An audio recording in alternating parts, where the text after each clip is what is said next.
Welcome to the 51st channel on the Racengineer. Welcome to the 51st race on the channel. I messed that up. Oh well. Anyway, we're just here at the Canadian Grand Prix, and we've got about 2 more rounds, and then we're gonna have to make a driver contract negotiation with Jordan King, or possibly a better driver. I'm thinking of keeping King, but I won't tell you how long for.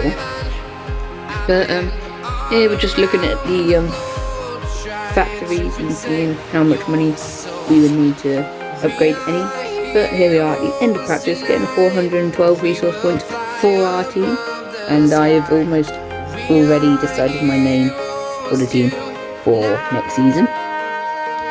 But yeah, a lot of things I'm already deciding ahead of time. But we first of all got to get through this first season, and to get through this first season we've got to do the Canadian Grand Prix first, round 9. Hopefully we can get some points. I really like this track, so I hope that can correlate into practice, into qualifying, and then hopefully that can also correlate into the race by getting some points, our very first points. Long time waiting. Hopefully we could get our first ever points. We're lacking on the sashi, so we're gonna get a part for the sashi, and we still seem to be lacking once we get that upgrade, so I may do another sashi upgrade, and yeah, just changing our components so we have the freshest components for the race and qualifying to come, which we do. And let's go to qualifying now.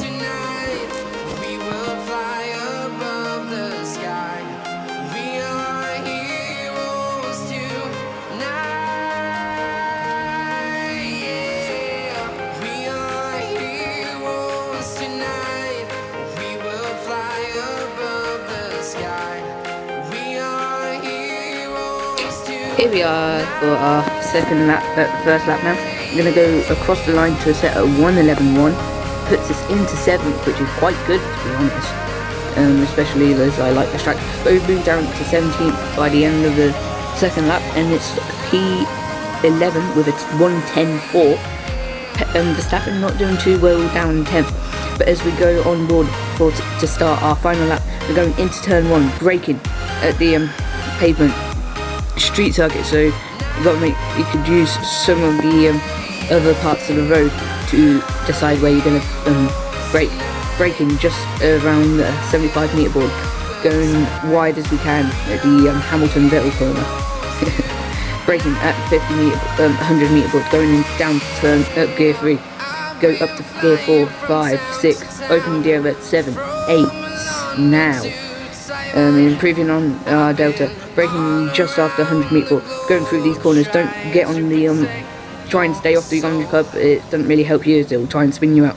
2 times up now, going into the final sector, braking at 100 metre board into the hairpin, and then we've got the long straight coming up. We get a little bit of oversteer, which is not going to help our chances of getting into the top 10. Open the DRS now, go through, gonna see what lap Verstappen has done. It's a 10.3 from Verstappen. We may be able to beat him. Going into the final corner, riding the orange curb and the entry and not on the exit. We're going to go across the line. 3 times up. What's it going to be? It's going to be It's going to be P9. Our first ever top 10 result in qualifying. Oh my god, was that tense from my end. I mean, most of the lap I was just thinking about where I'm going to come. Am I? But we do. We get the first ever top 10 as courtesy to Max Verstappen failing to reach the top 6 in qualifying. So we could have got in top 10 anyway. But here's the Preston, what do you have to say to us?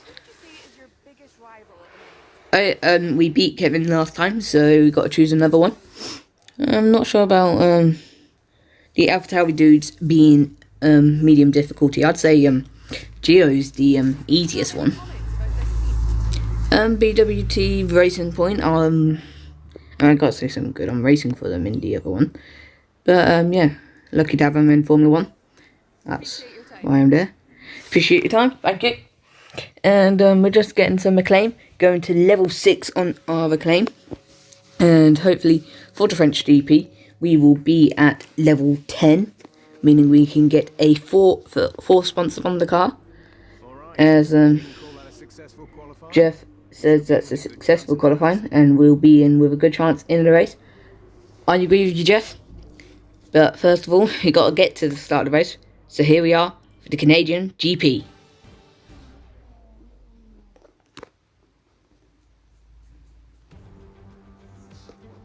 Oh, it's cloudy. Hello and welcome to the Ile Notre Dame once again for what promises to be another incredible Canadian Grand Prix at a fiercely competitive circuit, where pole position can often be decided by less than a tenth of a second. Overcast, cloudy, same thing. Around 210 miles per hour heading into the overtaking opportunity of turn 13, the 2.7 miles of the Circuit Gilles Villeneuve are some of the quickest on the Formula 1 calendar.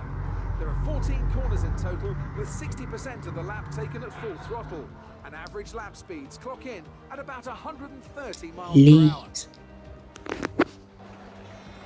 And with me as usual is Anthony Davidson. Why don't we start by talking about Valtteri Bottas? They come into this race with a healthy championship lead. I don't want to say the title race is over, but surely it's going to take something special or catastrophic to change the outcome at this point. Certainly there are worse positions to be in, but it's vital they don't let complacency creep in. As soon as you let yourself think it's over before it actually is, that's where everything can and often will go wrong. With the race minutes away from starting, here's what today's grid rundown looks like.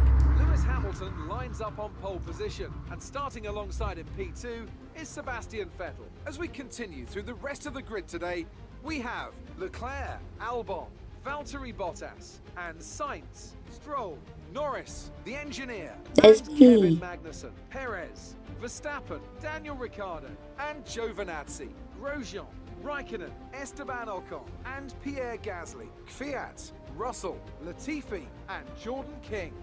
And now it's time to head down to the track. Probably going with the Alfa Romeo was a bit hard now, considering they're quite close to us. But as you probably saw, Jordan was at the back of the grid in qualifying, and it probably doesn't help that he was taking a penalty as well. So yeah.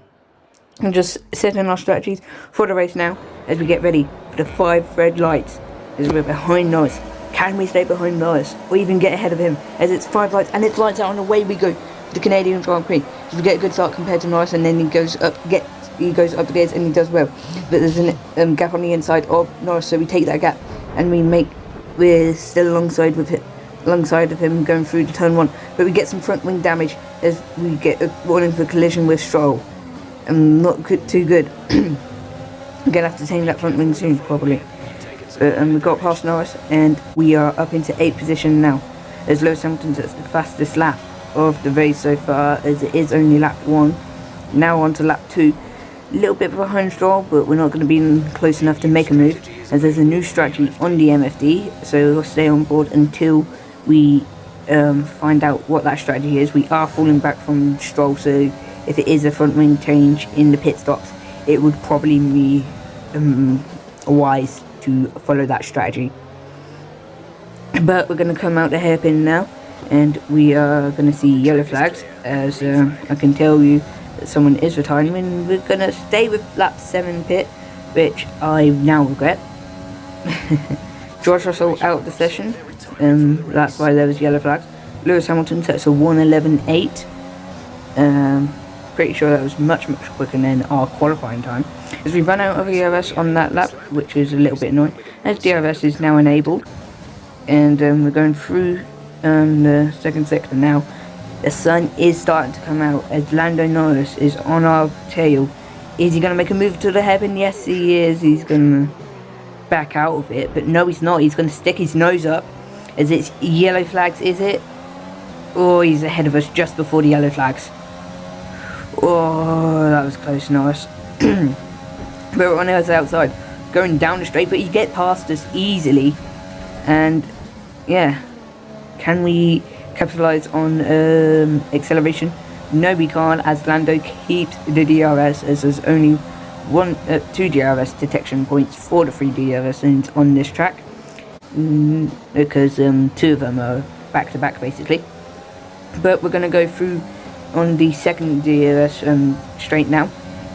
Perez easily gets past us, so I think it's time to make a pit stop now on this lap, because we don't want to lose these points, because these are valuable points if we think to the end of the championship, where we could get a lot more or a lot less money based on how much points we get correlating to where we are in the Constructors' Championship, which could be big. But we flip it to yes, meaning we are going to come in for a pit stop, and we're going to come in immediately, not even telling the team, but we're at the back end of the pit lane, so don't really matter. So we're just going to trundle along the pit lane now, as our fastest is a 1:14.1, which is a little bit annoying. But we're going to change our front wing now, and hopefully the boys do a good stop. And it's going to be a 8-second pit stop, so we lost what would be about 6 seconds due to that pit stop. So keep that in mind, and hopefully we are ahead of Ricardo. Ricardo's already made a pit stop. Okay, we're going to go alongside with him out of the turn 2 as we head to turn 3 now. We're going to be ahead of him. Kind of closed the door on him, which was a little bit rude.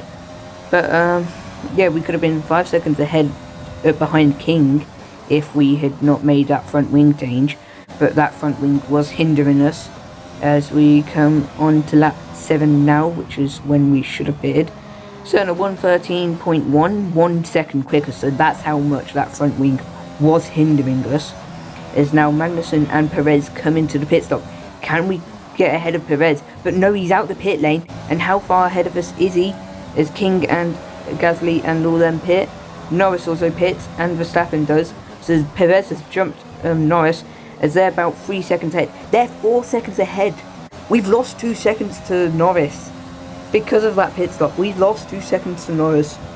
And now, we're not going to be able to get the points, because Verstappen was in 11th. Meaning that we are now down in 12th. We were... Verstappen was in 12th, not even 11th. Nope, he was in 11th. There's Ocon also pits now. But we've got 6 laps remaining. We're not going to be able to catch up to them. We've lost about 2 tenths per lap, I can tell you, by the end of this race on them. But we lost... we lost the rear end. But we lost 6 seconds because of the pit stop, because of the front wing. And then we lost even seconds on the laps before the pit lane. So that is not good. We've lost time to Norris. We've lost a chance at some points. And that's how much we have been affected in this race. But we're in our best position so far in the championship. So we can't really be mad, as it's starting to become sunny now. So you can try and close up to Norris and Verstappen, but I think I made a mistake on that lap, so that's why we're half second down further. But we're going to come across the line again. We've only lost 2 tenths on that lap, which was quite nice. As we are closing in ever so slowly, but it's 5.9 now as we're going to come across the line. It's 5.9 still, so I don't think we're 5 seconds remaining, but we're going to come across the line for our best position so far. P11, can't really complain, even though it's not points, but it's P11, our best finish so far, and not really much happened. It was just a boring race once again. Come on, a theme. The Mercedes team pulled out a fantastic performance today. They should be proud. Talk to me, Ants. What was it that set them apart from the competition today? I'd say it was down once again to good, consistent driving, nailing the corners, working to the track conditions, and perfecting the team's strategies. They got all of these things right today, and the results speak for themselves.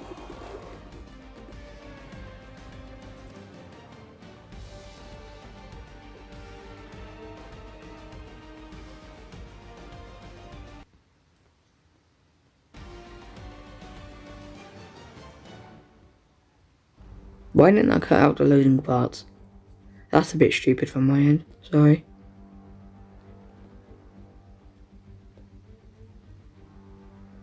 And I can see the drivers starting to approach the podium for the victory celebrations. A real team victory today. Everybody played their part. Congratulations then to Mercedes, your race winners today. Vettel won't be too happy about that. I mean, I'm guessing he's complaining to the stewards about how he should have had P1 just because he went off the grass and rejoined incorrectly, which is a little annoying for it. Making references is a bit stupid, but I still do them. But P11, what a result from us. And I can't complain. It was P11. We were up front. And I'm telling you, I had 94 AI. King, I don't know where you were. I'm probably replacing you. If you don't muck up your ideas in the next Grand Prix, you will be booted out. But yeah. Getting overtaken by Verstappen and Perez. 6 seconds. We are 6 seconds behind not Lando at the end. Bloody hell. But yeah, didn't get that front wing damage and we would have done so much better. But I can't always complain. It's our best position so far. Those points will come soon. Because I wouldn't be here if I didn't think that we wouldn't get points. But Jordan, one of the only 2 people to be in that 114s, which is really annoying. But we're the top of the people without points, both in drivers and constructors. But Claire wants to talk to me now. Oh. We all underestimated you, didn't we? Yeah, you did underestimate me. I underestimated myself. I didn't think we'd get points until, like, back end of the season. But team had faith in me, considering I own the team. How do you think this will play out? Yeah, whoever comes up on top. I think the fans are in for a treat, even though we didn't really battle. It wasn't really the cleanest race. Yeah, none of us wanted to back out. He's talking about my front wing. I'm not sure what to happen, to be honest. Yeah, I don't really care about the acclaim because it's not the team acclaim, it's my own acclaim. So yeah, it don't really affect me. But we beat Antonio on pretty much everything. So we go 4-2 in the rivalry, and yeah. I mean, we go up in the acclaim anyway. Almost going up on the team acclaim, it looks like. Yep, we'll get that next weekend. So maybe we won't actually get 10 until it seems the Austrian Grand Prix. French GPs will be out next week only. Then months, as we got 3.5 million, meaning we can spend 2.5 million or spend 3.5 million and be in debt. Yeah, I don't really want to. We're gonna choose everything to do with the team, and then we're gonna choose everything to do with the driver and money team. Go with second driver statistics, and then we're going to go with team acclaim, as nothing else will give us money, so we're going to have to go with the stuff that gives us acclaim, which will give us money in the end. I'm going to choose another sponsor, and if I remember, I'll put 5 sponsors that I want on my car on the screen. They are Neon,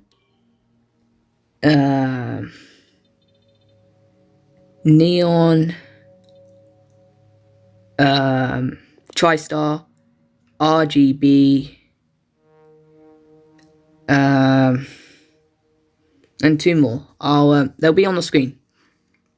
There'll be a picture of what I want my car to look like in this season.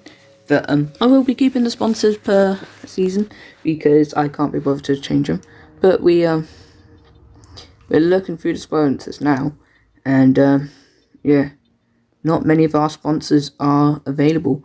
RGB is the one that we could probably do the most, as I believe we can't find any other of our sponsors that we want. I'm like, well, why ain't they here? And so we group them in the name of our sponsors, and yeah, we can only find 2 of the sponsors that we want, which is a little bit stupid. And I can't even remember what Neon wants us to do. I think it's like get a podium or something. But yep, it's a little bit stupid. But we're gonna go with RGB because that's what I want.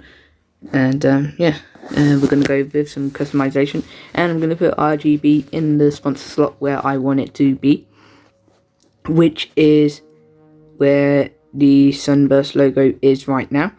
So it will probably stand out there. I mean, it did stand out when I was working on the car, in the multiplayer car. But there's a look at the car.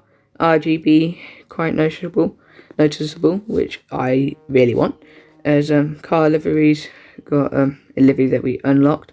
There's a sneak preview of what could be in a couple of seasons. Accented, not really too fussed on that one. But I think get some resource point generation, because that will help us improve the car more, which will help us get more points, which will help us get more money. So yeah, $500,000 to spend on absolutely nothing, but we are going to need 1 million more to save King if we want to.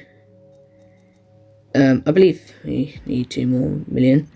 But we're going to advance through to the French GP as he gets some money, and we're at 2 million to 2.25 million, and we're going to poop. Durability failed. We're going to have to redo that one, annoyingly. Can't get another one there, but we can get some upgrades on the power, but we don't have enough. Yep, we're going to need 2.5 million to keep King, at least.